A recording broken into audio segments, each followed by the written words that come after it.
നമസ്കാരം. ഹലോ ഡോക്ടറിലേക്ക് സ്വാഗതം. മലപ്പുറത്ത് വീട്ടിൽ നടന്ന പ്രസവത്തിനിടെ യുവതി മരിച്ച സംഭവം ഞെട്ടലോടെയാണ് നമ്മൾ അറിഞ്ഞത്. സംഭവത്തിൽ പോലീസ് കേസെടുത്ത് അന്വേഷണം നടത്തുകയും ചെയ്യുന്നുണ്ട്. കഴിഞ്ഞ വർഷം ഏപ്രിൽ മുതൽ ഈ വർഷം ഫെബ്രുവരി വരെ നടന്ന 2,94,058 പ്രസവങ്ങളിൽ 382 എണ്ണം വീടുകളിലാണ് നടന്നതെന്നാണ് ആരോഗ്യവകുപ്പിന്റെ കണക്ക്. ഈ ഒരു സാഹചര്യത്തിൽ സുരക്ഷിത പ്രസവം എങ്ങനെ എന്ന വിഷയമാണ് ഹലോ ഡോക്ടറിൽ ഇന്ന് ചർച്ച ചെയ്യുന്നത്. ഈ വിഷയത്തിൽ സംസാരിക്കാൻ തലശ്ശേരി മിഷൻ ഹോസ്പിറ്റലിലെ gynaecology senior consultant mini Balakrishnan ചേരുകയാണ്. നമസ്കാരം ഡോക്ടർ. ഡോക്ടർ, ഇപ്പോൾ ഒരു വേൾഡ് ഹെൽത്ത് ഡേ കൂടി കടന്നു പോയിരിക്കുകയാണ്. ഏപ്രിൽ 7 ആയിരുന്നു വേൾഡ് ഹെൽത്ത് ഡേ. അമ്മയുടെയും കുട്ടിയുടെയും ആരോഗ്യത്തിന് പ്രാധാന്യം കൊടുക്കുന്നു എന്നതാണല്ലോ ഈ തവണത്തെ ഒരു സ്ലോഗൻ എന്ന് പറയുന്നത്. അതേക്കുറിച്ച് എന്താണ് പറയാനുള്ളത്? അതോടൊപ്പം നമ്മുടെ ഇപ്പോഴത്തെ ഈ ആനുകാലിക സംഭവങ്ങളുടെയൊക്കെ പശ്ചാത്തലത്തിൽ ഇങ്ങനെ ഒരു കാര്യം ഡിസ്കസ് ചെയ്യേണ്ടതൊരു അത്യാവശ്യ കാര്യം കൂടിയാണല്ലോ. അതെ, തീർച്ചയായും. ആരോഗ്യപരമായ ഒരു തുടക്കം, പ്രതീക്ഷാ നിർഭരമായ ഒരു ഭാവി, മാതൃമരണങ്ങളും ശിശുമരണങ്ങളും തടയുക, അത് കുറയ്ക്കുക, സുരക്ഷിത പ്രസവങ്ങളെ പ്രോത്സാഹിപ്പിക്കുക. ഇതാണ് ഈ വർഷത്തെ സ്ലോഗൻ അല്ലെങ്കിൽ തീം. നമുക്കറിയാം, നമ്മുടെ രാജ്യം ഇന്ന് ആരോഗ്യ സൂചികകളിൽ വളരെയധികം മുൻപന്തിയിലാണ്. അതില് ഒരു രാജ്യത്തിന്റെ ആരോഗ്യ സൂചിക ഇതിൽ ഏറ്റവും പ്രധാനമാണ് മാതൃമരണ നിരക്കും ശിശുമരണ നിരക്കും. ഭാഗ്യവശാൽ നമുക്ക് ഇത് വളരെയധികം നമുക്ക് കൺട്രോൾ ചെയ്യാൻ സാധിച്ചിട്ടുണ്ട്. അപ്പം ഒരേ സമയത്ത് 2 ജീവനുകളാണ് നമ്മൾ കൈകാര്യം ചെയ്യുന്നത്, അമ്മയുടെ ജീവനും കുട്ടിയുടെ ജീവനും. അപ്പം ആരോഗ്യമുള്ള ഒരു കുഞ്ഞും ആരോഗ്യമുള്ള ഒരു അമ്മയും, ഇതാണ് ഏതൊരു ഗർഭിണിയും സ്വപ്നം കാണുന്നത്. ഇത് നടത്തി കൊടുക്കേണ്ടത് നമ്മുടെ ഓരോരുത്തരുടെയും കർത്തവ്യമാണ്. ജീവിക്കാനുള്ള ഒരു അവകാശമാണ് ആ അമ്മയ്ക്കും കുട്ടിക്കും നമ്മൾ നൽകേണ്ടത്. ഡോക്ടർ, അതുപോലെ ഈ പ്രസവം എന്നത് ഒരു സാധാരണ ഒരു പ്രക്രിയ ആണെങ്കിൽ പോലും ചില സമയങ്ങളിലൊക്കെ അത് അപകടകരമായ ഒരു അവസ്ഥയിലേക്ക് പോകാറുണ്ട്. ഇന്നത്തെ കാലത്ത് അത്തരം അപകടാവസ്ഥ എത്രത്തോളം ഉണ്ട്? അതിനെപ്പറ്റി ഒന്ന് വിശദീകരിക്കാമോ? തീർച്ചയായിട്ടും. നമ്മളെ പ്രസവം എന്ന് പറഞ്ഞാൽ ഒരു സാധാരണ പ്രക്രിയ ആയിട്ടാണ് എല്ലാവരും കണക്കാക്കുന്നത്, ഒരു നാച്ചുറൽ പ്രോസസ്. പക്ഷെ ഇവിടെ 2 ജീവൻ ഒന്നിച്ച് നമ്മൾ കൈകാര്യം ചെയ്യുന്നുണ്ട് എന്നുള്ളത് വളരെ ഇമ്പോർട്ടന്റ് ആയിട്ടുള്ള ഒരു സംഗതിയാണ്. ഇത് ഏത് ഘട്ടത്തിലും സങ്കീർണമായേക്കാം. ചിലപ്പോൾ അത് നമുക്ക് മുൻകൂട്ടി ഒരിക്കലും പ്രവചിക്കാൻ പറ്റാത്ത പല ഇതുണ്ട്. ആർക്ക് എപ്പോൾ എവിടെ വേണമെങ്കിലും ഈ പ്രശ്നങ്ങൾ വരാം എന്നുള്ളതാണ് ഇതിനകത്ത് ഏറ്റവും പ്രധാനമായ ശ്രദ്ധിക്കേണ്ട ഒരു ഘടകം. ഇപ്പൊ നമ്മൾ കഴിഞ്ഞ വർഷത്തെ അനാലിസിസ് എടുത്തു നോക്കിയാൽ കേരളത്തിലെ ഏകദേശം മരണനിരക്ക് എന്ന് പറയുന്നത് ഏകദേശം 20-30 ഇടയിലാണ്. അതായത് നമ്മൾ ലോകത്ത് ഓരോ 7 സെക്കൻഡിലും ഒരു മാതൃമരണം നടക്കുന്നു. ഏകദേശം 3 ലക്ഷത്തോളം ഒരു വർഷം മാതൃമരണങ്ങളാണ് നടക്കുന്നത്. എന്നാൽ മാതൃമരണ റേറ്റ് എന്ന് പറയുന്നത് 1 ലക്ഷം പ്രസവത്തിൽ എത്ര മരണങ്ങളാണ് സംഭവിക്കുക എന്നുള്ളതനുസരിച്ചാണ്. അപ്പം ആ ഒരു ഇത് എടുത്ത് നോക്കുകയാണെങ്കിൽ ഏകദേശം 3 ലക്ഷം ഒരു വർഷം മരണങ്ങൾ ലോകത്ത് നടക്കുന്നു. കേരളത്തില് ഇത് എടുത്തു നോക്കുകയാണെങ്കിൽ ഏകദേശം ഇപ്പൊ പറഞ്ഞു 2.25 തൊട്ട് ഒരു 3.5 വരെ ഉള്ള ലക്ഷങ്ങൾ പ്രസവങ്ങളാണ് നടക്കുന്നത്. അതിൽ ഈ കഴിഞ്ഞ വർഷം ഏകദേശം ഒരു 19 അല്ലെങ്കിൽ 20-25 മരണങ്ങൾ മാത്രമാണ് നടന്നത്. എന്ന് വെച്ചാൽ 1 ലക്ഷം അമ്മമാർ സുരക്ഷിത പ്രസവത്തിലേക്ക് തയ്യാറെടുക്കുമ്പോൾ 99,980 പ്രസവങ്ങളും സുഖകരമായി പ്രശ്നമില്ലാണ്ട് പോയപ്പോൾ വെറും 20 മാതൃമരണങ്ങളാണ് കഴിഞ്ഞ വർഷം നടന്നത്. അതിന്റെ അർത്ഥം നമ്മൾ അത്രയും അധികം ഈ ഒരു റേഷ്യോ നമുക്ക് കുറച്ചു കൊണ്ടുവരാനായിട്ട് തീവ്രമായ ഒരു പ്രയത്നം നമ്മുടെ ഭാഗത്തുനിന്ന് ഉണ്ടായിട്ടുണ്ട്. തീർച്ചയായിട്ടും. അതേപോലെ നമ്മുടെ ഇന്ത്യ രാജ്യത്ത് ഏകദേശം 1947 ഈ ഒരു മാതൃമരണ നിരക്ക് 2000 ആണ് എന്ന് നമ്മൾ ആലോചിക്കണം. ആ 2000 ഇന്ന് നമുക്ക് ഇന്ത്യയിൽ നമ്മുടെ മാതൃമരണ നിരക്ക് 97 നമുക്ക് കുറയ്ക്കാൻ സാധിച്ചിട്ടുണ്ട്. അപ്പം ഇവിടെയാണ് നമ്മുടെ ഗവൺമെന്റിന്റെയും ആരോഗ്യ പ്രവർത്തകരുടെയും കൂട്ടായ പ്രയത്നം നമ്മളെ മുന്നിൽ കാണേണ്ടത്. ഓരോ മാതൃമരണവും നമ്മൾ അനലൈസ് ചെയ്ത് അപഗ്രഥിച്ച് എന്താണ് ഇതിന്റെ കാരണം എന്ന് കണ്ടുപിടിച്ച് ആ കാരണങ്ങളുടെ അടിസ്ഥാനത്തിൽ വ്യക്തമായ പ്രോട്ടോകോൾസും പോളിസീസും ഗവൺമെന്റും കേരള ഫെഡറേഷൻ ഓഫ് ഗൈനക്കോളജി അസോസിയേഷനും കൂടെ ചേർന്നിട്ട് ഒരു ഉൾത്തിരിഞ്ഞ ചില പ്രോട്ടോകോൾസും അതിന്റെ കൗൺസിലിങ്ങും അതിന്റെ കോഴ്സുകളും അതുപോലെ ഒത്തിരി ട്രെയിനിങ് പ്രോഗ്രാമുകളും ഒക്കെ നമ്മൾ നടത്തിയതിന്റെ ഒരു കൂട്ടായ പ്രവർത്തനത്തിന്റെ റിസൾട്ടാണ് നമ്മൾ ഇന്ന് കാണുന്ന റെഡ്യൂസ്ഡ് മറ്റേണൽ മോർട്ടാലിറ്റി റേറ്റ്. അതുപോലെ ശിശു മരണ നിരക്കും നമ്മൾ ശ്രദ്ധിക്കേണ്ടതുണ്ട്. കാരണം അമ്മ പ്രസവിച്ചു, സുഖമായി പ്രസവിച്ചു, പക്ഷെ കുട്ടി ആരോഗ്യത്തോടെ ഉണ്ട് എന്നുള്ള ഒരു ഘടകം കൂടെ നമ്മൾ ശ്രദ്ധിക്കണമല്ലോ. അപ്പം ശിശു മരണ നിരക്കും നമുക്ക് ഒരു വർഷത്തിനുള്ളിൽ എത്ര കുട്ടികൾ മരിക്കുന്നു എന്നുള്ളതാണ് ശിശു മരണ നിരക്ക്. ഇതും നമുക്ക് വളരെ ഇങ്ങനത്തെയുള്ള കണ്ടിന്യൂസ് മോണിറ്ററിങ്ങോട് കൂടി വ്യക്തമായ ട്രീറ്റ്മെന്റ് പ്രോട്ടോകോൾ കൂടി ഈ ശിശു മരണ നിരക്കും നവജാത ശിശു മരണ നിരക്കും വളരെയധികം കുറയ്ക്കാൻ നമുക്ക് സാധിച്ചിട്ടുണ്ട്.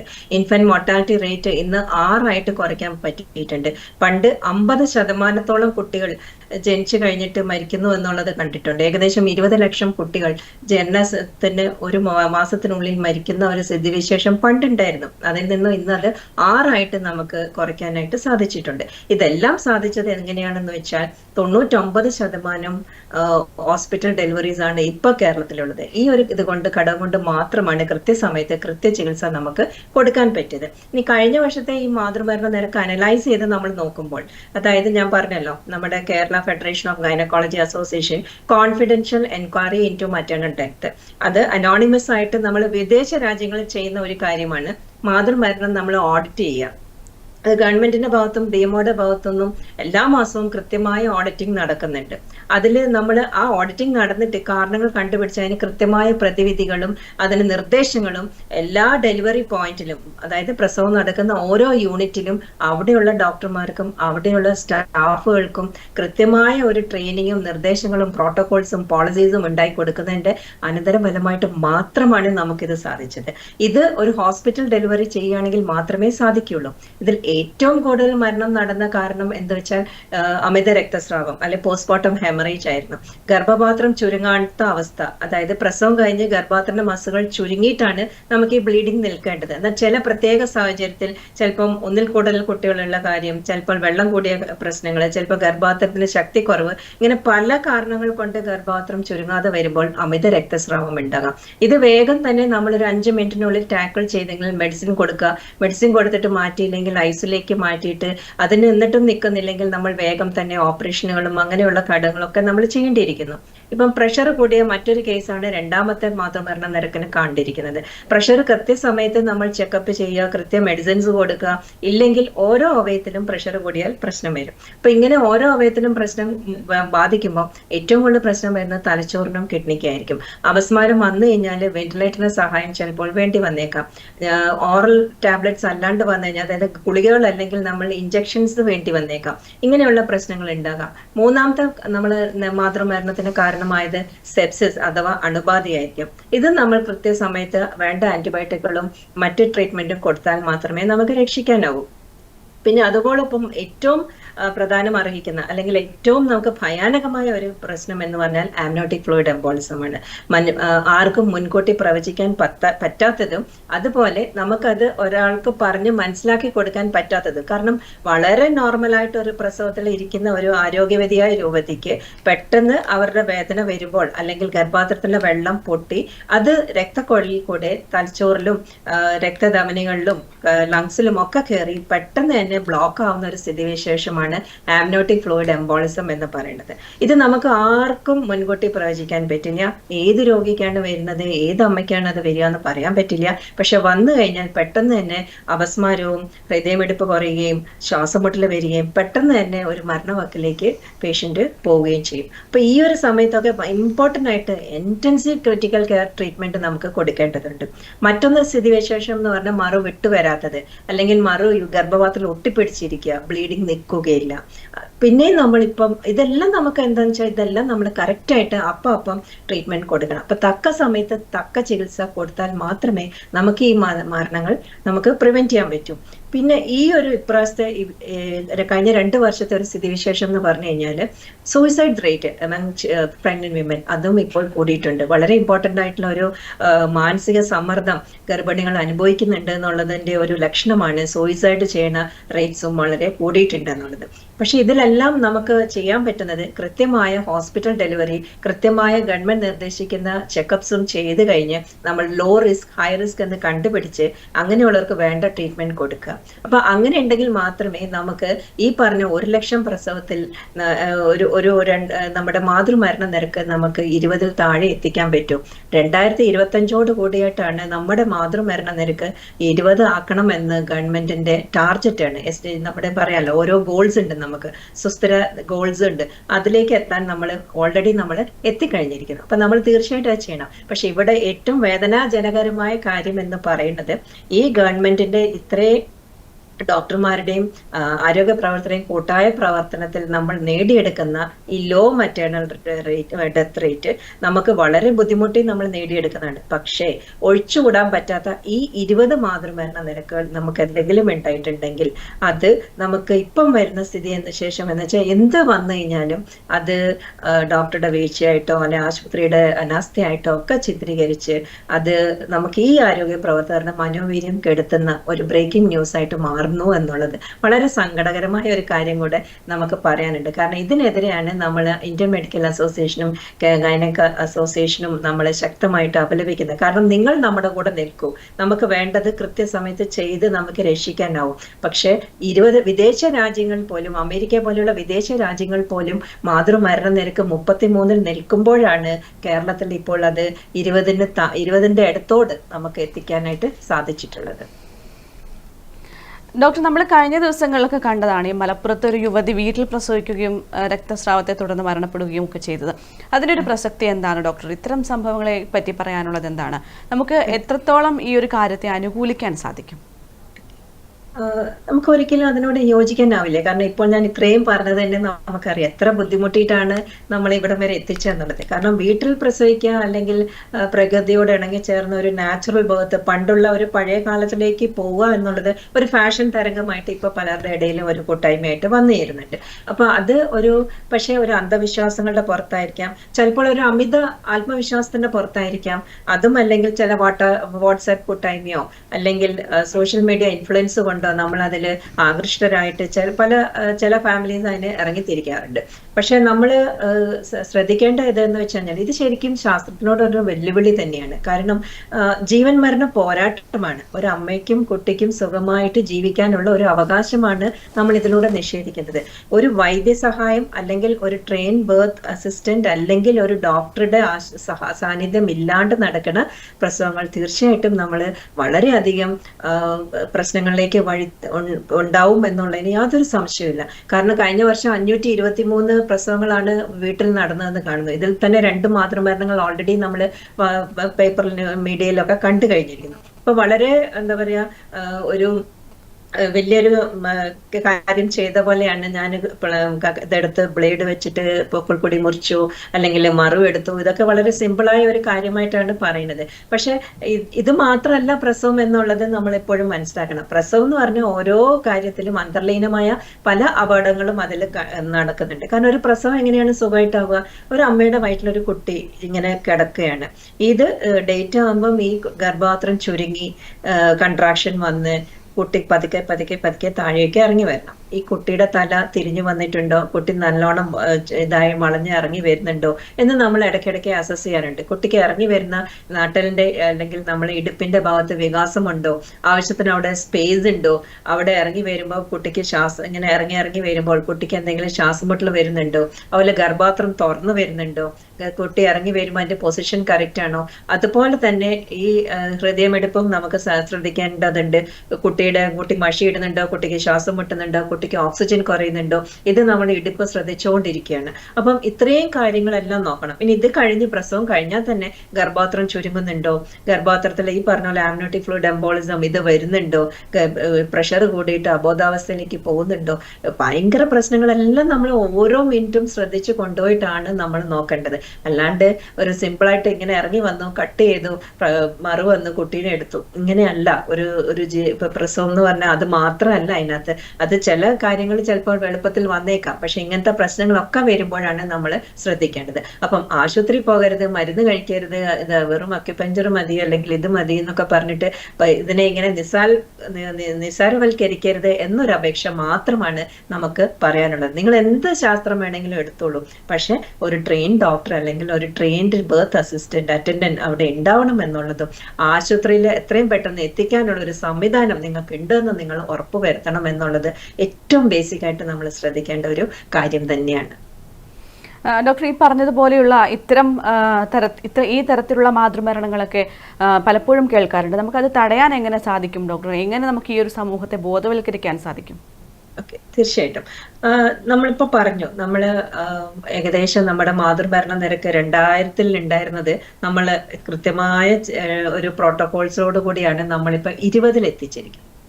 ഓക്കെ, അപ്പൊ അതിന് വേണ്ട ഏറ്റവും ബേസിക് ആയിട്ട് നമ്മൾ ചെയ്യേണ്ടതെന്ന് വെച്ചാൽ ഓരോ രാജ്യത്തിന്റെയും ഹെൽത്ത് ഇഷ്യൂസ് നോക്കിയിട്ട് ഗവൺമെന്റ് ഓരോ പോളിസീസ് ഇറക്കും, അല്ലെ?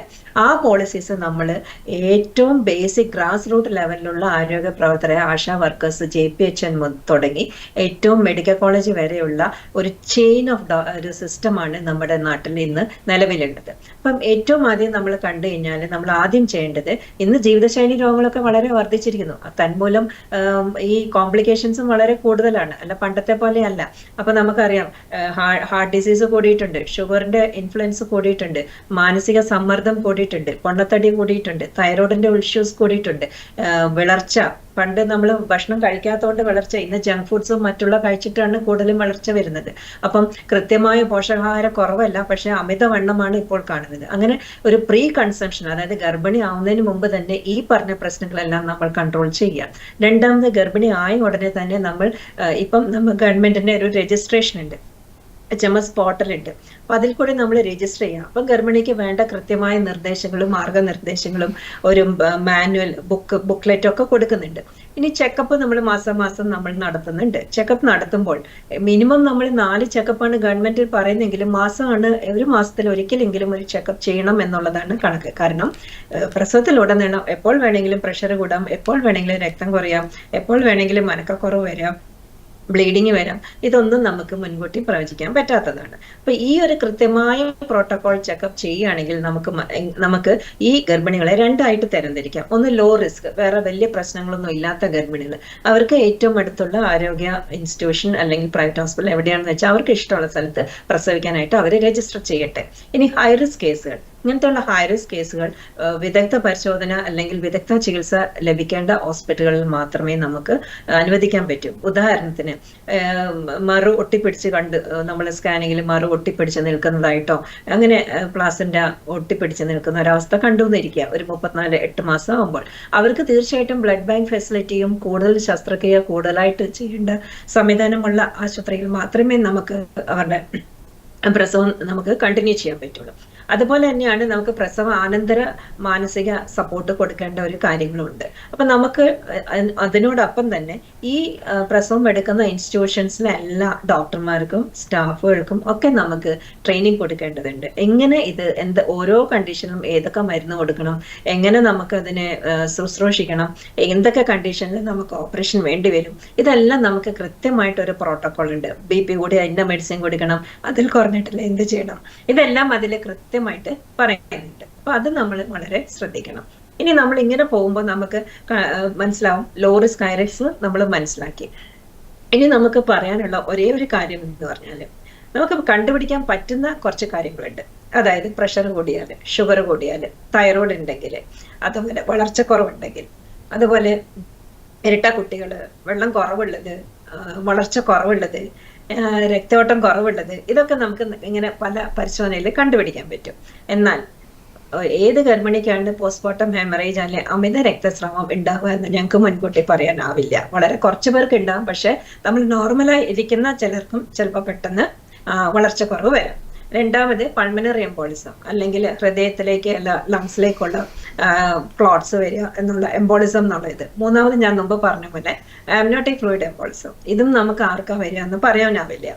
പിന്നെ പ്രസവം കഴിഞ്ഞിട്ട് ചിലപ്പോൾ ബ്രെയിനിലുള്ള ബ്ലഡ് ക്ലോട്ട്സ് വരാം, അതായത് കോർട്ടിക്കൽ വീനസ് ത്രോംബോസിസ് എന്ന് പറയും, ഇതും പറയാൻ പറ്റില്ല. അപ്പൊ ഇങ്ങനെയുള്ള കണ്ടീഷൻസ് ഒക്കെ വരുമ്പോൾ മാസീവായിട്ട് അല്ലെങ്കിൽ കൂടുതൽ മൾട്ടിപ്പിൾ യൂണിറ്റ്സ് ഓഫ് ബ്ലഡ് കൊടുക്കേണ്ട സിറ്റുവേഷൻ, വെന്റിലേറ്റർ ഫെസിലിറ്റി, വേണ്ട സമയത്ത് എന്തെങ്കിലും ഓപ്പറേഷൻ വേണ്ടി വന്നാൽ ഇതിനെല്ലാം തന്നെ ഇൻസ്റ്റിറ്റ്യൂഷണൽ ഡെലിവറി, അത് 100% ഇൻസ്റ്റിറ്റ്യൂഷണൽ ഡെലിവറി ആക്കണം. എന്നാൽ മാത്രമേ തക്ക സമയത്ത് നമുക്ക് ട്രീറ്റ്മെന്റ് കൊടുക്കാൻ പറ്റൂ. ഇനി മരണവക്കിൽ നിൽക്കുന്ന ഒരു ഗർഭിണിയായി പോലും നമ്മൾ പെരിമോട്ടം സിസേറിയൻ എന്നൊരു എൻറ്റിറ്റി ഉണ്ട്. അതായത് ജീവനുള്ള മരണവക്കിലേക്ക് നിൽക്കുന്ന രോഗിനെ പെട്ടെന്ന് നമ്മൾ ഓപ്പറേഷൻ ചെയ്ത് കുട്ടീനെ പുറത്തെടുത്തു കഴിഞ്ഞാൽ മാത്രമേ നമുക്ക് കൂടുതലായിട്ട് ജീവൻ രക്ഷാ ലൈഫ് സപ്പോർട്ട്സ് ഒക്കെ കൊടുക്കാനാവും. ഇതുവരെ നമ്മൾ ചെയ്തിട്ട് ഗർഭിണികളെ രക്ഷിച്ചിട്ടുണ്ട്. അപ്പം ഇത്രയും കാര്യങ്ങൾ ചെയ്താൽ മാത്രമേ നമുക്ക് ഈ മാതൃമരണ നിരക്ക് കുറയ്ക്കാനാവുകയുള്ളൂ. ഡോക്ടർ, ഈ ഒരു സാഹചര്യത്തിൽ പൊതുജനങ്ങൾക്ക് എന്ത് സന്ദേശമാണ് നൽകാനുള്ളത്? അതെ, നമുക്ക് പറയാനുള്ളത് എന്ന് വെച്ച് കഴിഞ്ഞാല് ഇന്ന് വിദേശ രാജ്യങ്ങളെ കിടപിടിക്കുന്ന രീതിയിലേക്ക് നമ്മുടെ ആരോഗ്യ സൂചികളെല്ലാം നമ്മൾ വളരെ ബുദ്ധിമുട്ടി നമ്മൾ ഭഗീര പ്രയത്നം കൊണ്ട് തന്നെ നമുക്ക് ഈ ലെവലിലേക്ക് നമുക്ക് എത്തിക്കാൻ സാധിച്ചിട്ടുണ്ട്. മാതൃഭരണം ശരിക്കും പറഞ്ഞു കഴിഞ്ഞാല് അതൊരു സാമൂഹ്യ വിപത്ത് തന്നെയാണ്. നമുക്കതിനെ ഒരു എന്താ പറയാ, ഒരു ആക്സിഡന്റ് എന്ന് മാത്രമേ നമുക്ക് അതിനെ വിധിക്കാൻ പറ്റുകയുള്ളൂ. കാരണം ഇത് അമ്മയും കുഞ്ഞും ജീവിക്കാനുള്ള ഒരു പോരാട്ടമാണ്. അതിൽ നമുക്ക് ചെയ്യാൻ പറ്റുക എന്ന് പറഞ്ഞാല് നമുക്ക് അവർക്ക് വേണ്ട ട്രീറ്റ്മെന്റ് തക്ക സമയത്ത് കൊടുക്കുക. നമ്മുടെ അടുക്ക് എത്തിച്ചാൽ മാത്രമല്ലേ നമുക്ക് ട്രീറ്റ്മെന്റ് കൊടുക്കാൻ പറ്റൂ. അപ്പൊ ട്രീറ്റ്മെന്റ് കൊടുക്കുക. അപ്പൊ ആദ്യം നമുക്ക് വേണ്ടത് ബോധവൽക്കരണമാണ്. ബോധവൽക്കരണം ആർക്കാണ്? ഗർഭിണികൾക്ക് മാത്രമല്ല, കുടുംബക്കാർക്കും അവരുടെ ഹസ്ബൻഡ്സിനും അതിന് കൂട്ടിയിരിക്കുന്ന സമൂഹത്തിനും എല്ലാവർക്കും തന്നെ കൊടുക്കുക. പിന്നെയുള്ള ഹെൽത്ത് ഡിപ്പാർട്ട്മെന്റ് നമ്മൾ ഇൻഫ്രാസ്ട്രക്ചർ ഇംപ്രൂവ് ചെയ്യുക. നമ്മൾ ക്വാളിറ്റി സ്റ്റാൻഡേർഡ്സ് വിദേശ രാജ്യങ്ങളുള്ള പോലെ തന്നെ നമ്മുടെ ക്വാളിറ്റി സ്റ്റാൻഡേർഡ്സ് എല്ലാം വളരെ ഇമ്പോർട്ടൻ്റ് ആണ്.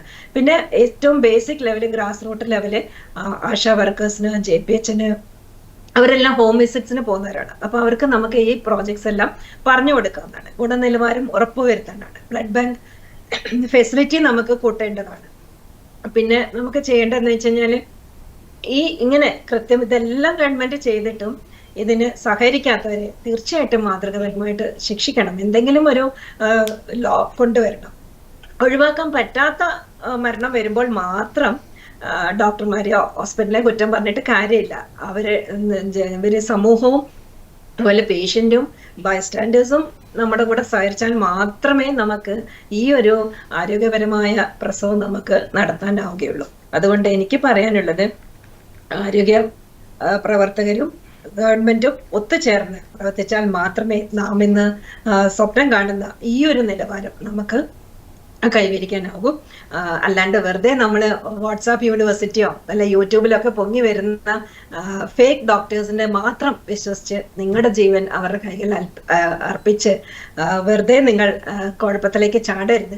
ഗവൺമെന്റ് നിർദ്ദേശിക്കുന്ന പോളിസീസ്, ഡോക്ടർമാര് നിർദ്ദേശിക്കുന്ന ആ ഒരു ട്രീറ്റ്മെന്റ് പ്രോട്ടോകോള് ദയവ് ചെയ്ത് നിങ്ങൾ ഫോളോ ചെയ്യൂ. അത്രേ നമുക്ക് പറയാനുള്ളൂ.